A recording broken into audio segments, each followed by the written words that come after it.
everybody, and welcome to another episode of Mego Museum's Vintage Mego, where we look back at the golden age of Mego and unbox some favorites. And this week, we have one of the weirdest toys that Mego ever produced for their superheroes line. This is the Mangler. It was produced in 1976 for the Mego Comic Action Heroes line, of which I'm very fond, and you'll find all the different episodes about that here on the channel.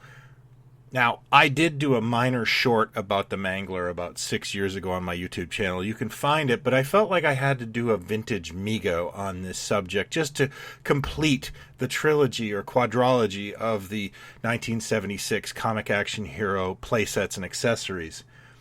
Now, the Mangler is the only Marvel-related playset that came out in 76 or 77. We have talked, of course, about the ill-fated Spider-Man and the Exploding Tower from 1977 that didn't make it out to market.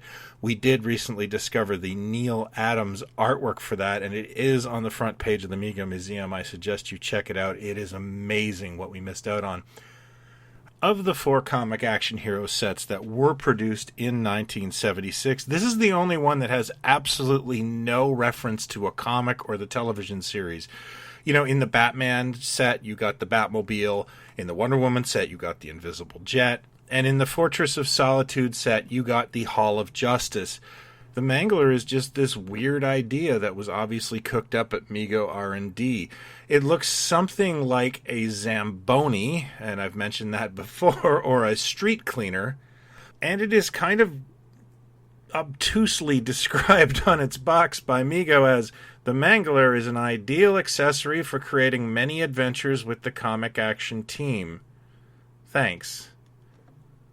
The entire play value of the toy appears to be that Spider-Man and the Green Goblin are in some sort of conflict. It's not established who brought the Mangler or if it's just sitting in the streets. And Spider-Man punches the Green Goblin into the front mouth of the Mangler, which, by the way, it has a tongue. Just wanted to put that out there. Via the imagined rollers and the munching action that the Mangler makes when it moves back and forth, you are to pretend that the Green Goblin is actually squashed flat and pressed through the ringer a la Bugs Bunny. And there is even a cardboard Green Goblin that has been squashed flat, and he seems rather pleased about this. This is a very unique and unusual toy for Mego. I personally remember seeing this at a kid's house and being completely fascinated with it. And a lot of my fascination had to deal with questions as to what it is and why would Spider-Man do that to the Green Goblin. The Mangler Box Art is another product of Continuity Studios. We do know that Neal Adams created the original concept designs for this.